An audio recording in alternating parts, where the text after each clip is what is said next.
We had Matt Williams and Gordon Darcy on Monday Night Rugby, Fiona, and they were talking about Joey Carbery's performance at the weekend and how he looked like, obviously he's going to be front and centre for them in the next few weeks with players away in international duty, and he's obviously not, for obvious reasons. Matty was saying that he appeared to have the weight of the world on his shoulders last weekend. How did you feel he got on? He'd the weight of the world and he'd the weight of Toulouse on his shoulders as well. It's not the ideal game to be going into with that pack coming at you. Look, it would have been better for him as a player, I think, to have a different game after the announcement. I didn't see much wrong with his performance. I think he's been protected now a little bit by Roundtree. He's changing things up early. He's giving him, he's getting him off the pitch a bit earlier because he's given Crowley and other guys and Healy a chance to play some rugby as well. He looked like the weight of the world was on his shoulders, but it was a very, very hard 25 minutes for Munster. I felt like the game plan wasn't going well. The line speed of Toulouse, they were coming up, they were really dominant, and there wasn't much options outside him. I think they sorted that out as the game went on, and obviously when Healy came in, he gets a lot of praise for how he played. But I think it's going to take Joey a couple of weeks. If he can get the start and Bennett on, I think it will be a good game for him to play. He can relax a little bit, and it will be that way going forward. It's a funny old game because you're talking about guys that are left out of squads, and I thought Timoney, a lot of people didn't speak about him maybe not making the Six Nations squad. He might have been in the best form for Ulster on the back of a few losses, but he was the guy that put his hand up again at the weekend. I know we're inundated with back rows, but he put his hand up and said, hey, don't forget about me, because maybe Prendergast is injured. We don't know what way that'll go going forward. So I think Joey will need a couple of games, but whatever Andy Farrell has said to him, I'm sure there's a lot of pressure, because all you can think about, I would imagine, in that position is you're forgetting about the Six Nations now, and you're just looking at how am I going to make that World Cup squad, and it's all dependent on the team around you playing well as well. Whatever about his natural talents as a footballer, you want to see in this period that he has the mental strength to cope with being left out and being the man on whose shoulders Munster are building these next 2-3 weeks.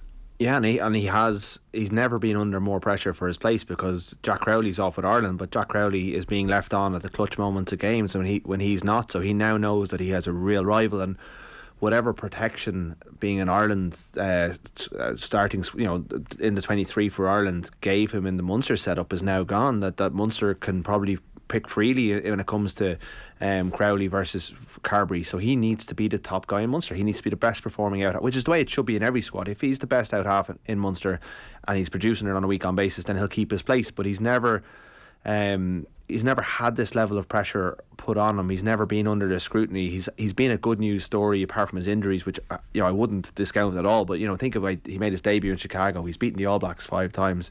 He has closed out big games for Ireland. He's rode a wave, and he's been quite consistently picked in the number 22 jersey for Ireland for 6 years? 6 years when fit. Now, I would admire Joey Carbery's mental strength in terms of the way he's come back from his injuries. He has had career-threatening injuries, and that shouldn't be disregarded in any way. But this is a different challenge, and he needs to find out what he is again, and maybe he needs to go to Munster, because Ben Healy's also available, and go, give us a few games of 15, see how I go there, because maybe Leinster were right all those years ago. Maybe it is his position. Maybe there's a lot of pundits out there who think that he should be playing at 15, that it would suit his game far better, and he needs to be realistic. Like, if he plays well there, he becomes a live option there, because Ireland don't have huge depth there either. So he's a lot of thinking to do, but he can't think too much. He needs to perform against Benetton. He needs to be ready, because all it takes is one injury, he's back in. I think I do think he hasn't fallen that far. It's quite a big fall he's taken, but he needs to be ready to bounce back, and he needs Andy Farrell to regain some trust in him, because when he hears Andy Farrell effusing about Ross Byrne in the way that he did at the Six Nations launch on Monday,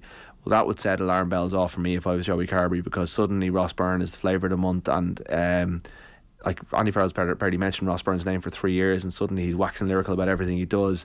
That he's got momentum behind him, Ross Byrne, and Carbery's falling fast. You can understand why. There's probably a couple of elements to that, and I don't think Andy Farrell's one of these people that I don't think he ever says anything by accident, and I don't think he ever says anything a bit of thought behind it, and I think one of his thoughts behind it possibly will be to light a fire under Joey Carbery's bum.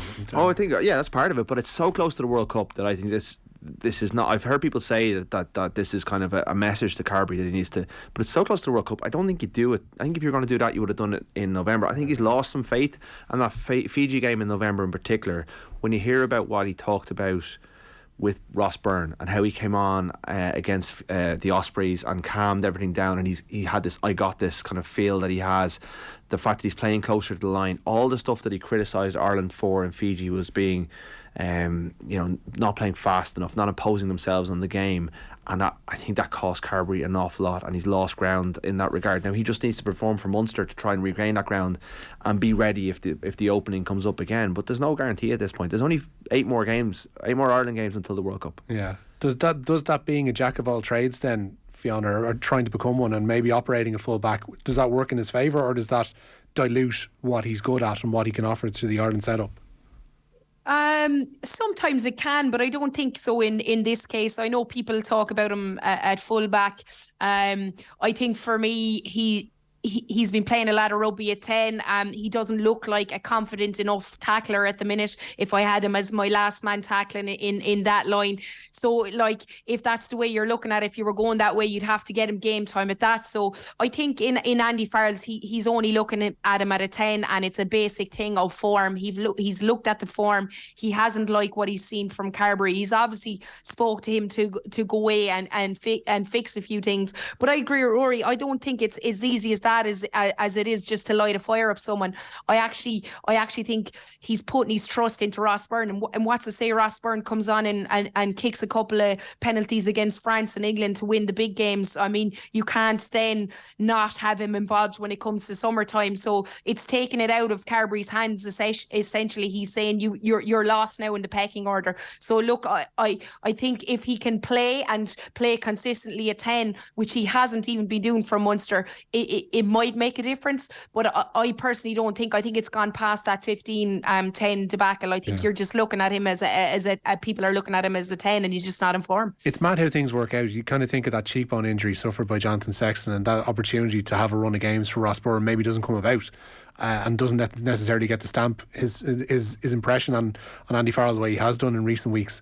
That kind of weird element of kismet that's involved in this.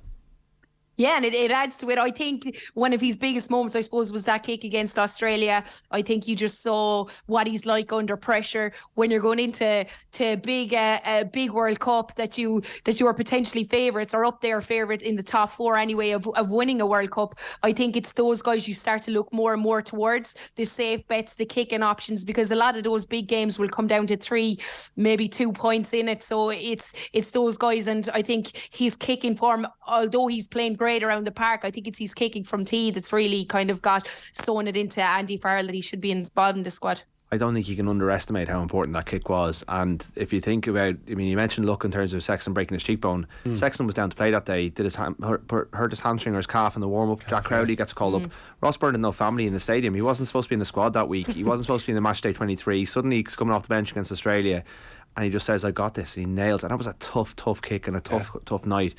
And I just think he rocketed both his confidence, because he felt like he'd had a raw deal with Ireland before that. His confidence rocketed from there, but also the coach's faith in him. And now everything he does is seen through the prism of him coming into that game and nailing that kick. And you know, I'm more and more convinced he's going to be on the bench against Wales in 2 weeks' time. Just a little flavour of tonight's Wednesday night rugby. We will have another clip from the show elsewhere in our YouTube feeds. Don't forget to subscribe here, and if you want the full epic experience with Fiona and with Rory and myself, then don't forget to subscribe to the OTB rugby feed wherever you happen to consume your podcasts.